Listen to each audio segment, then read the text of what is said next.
তো আসসালামু আলাইকুম প্রিয় ভাই ব্রাদার্স। তো আশা করি আপনারা সবাই ভালো আছেন। মহান আল্লাহ পাক রব্বুল আলামিনের দোয়ায় আমরা ভালো আছি।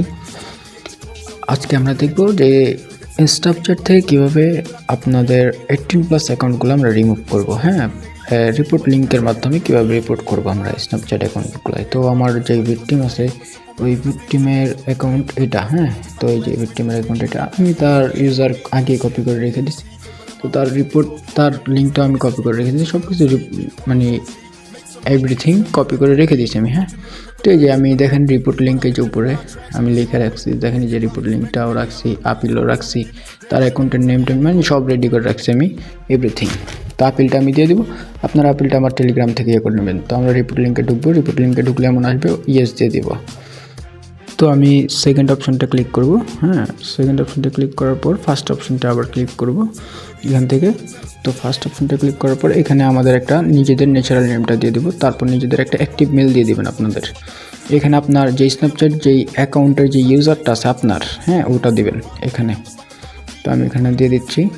তারপর এখানে আপনি সাপোজ এটা আপনার অ্যাকাউন্টের মানে আপনার কি এটা এখানে যে কোনো একটা দিয়ে দেবেন আপনি।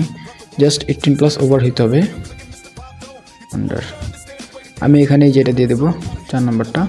তারপর এখানে যে অ্যাকাউন্টটা রিপোর্ট করতে চাচ্ছি ওই অ্যাকাউন্টের ইউজারটা দিয়ে দেবো, যে আমি ইউজার দিয়ে দিচ্ছি। তারপর এখানে আমি এই 18+ আন্ডার দিয়ে দেবো, এখানে আমি এটাই দিলাম। না সরি দুঃখিত ভুল হয়েছে, আমি এখানে আনকাউন্ট দিয়ে দেবো। হ্যাঁ, আনকাউন্ট দিয়ে দেবো, এটাই বেস্ট হবে। তো আনকাউন্ট দিয়ে দিলাম, এখানে আপনারা ইয়েস দিয়ে দেবেন। তারপরে এখানে আমি যে আপিলটা দিব সেই আপিলটা এখানে দিয়ে দেবেন আপনারা। তো এই যে আমি আপিলটা কপি করে রাখছি, তো আপিলটা এখানে দিয়ে দিলাম, এটা আমাদের নিজস্ব বানানো আপিল। তারপরে এখানে টিক মার্ক দিয়ে সাবমিটে ক্লিক করে দেবেন। ইনশাল্লাহ এই যে সাবমিট রিপোর্টটা সাবমিট হচ্ছে আমাদের। এখন আমরা বেশি কিছু করব না, আমাদের রিপোর্ট সাবমিট হয়ে গেছে। জাস্ট জিমেলে গিয়ে চেক দিব এখন যে রিসিভ মেল আসছে কি না। ঠিক আছে, আমরা রিসিভ মেলটা চেক দিব।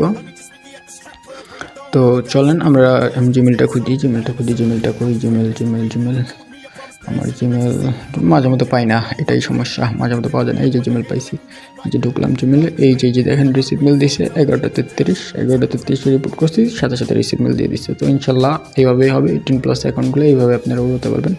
আশা করি সবাই ভালো থাকবেন। আল্লাহ হাফেজ।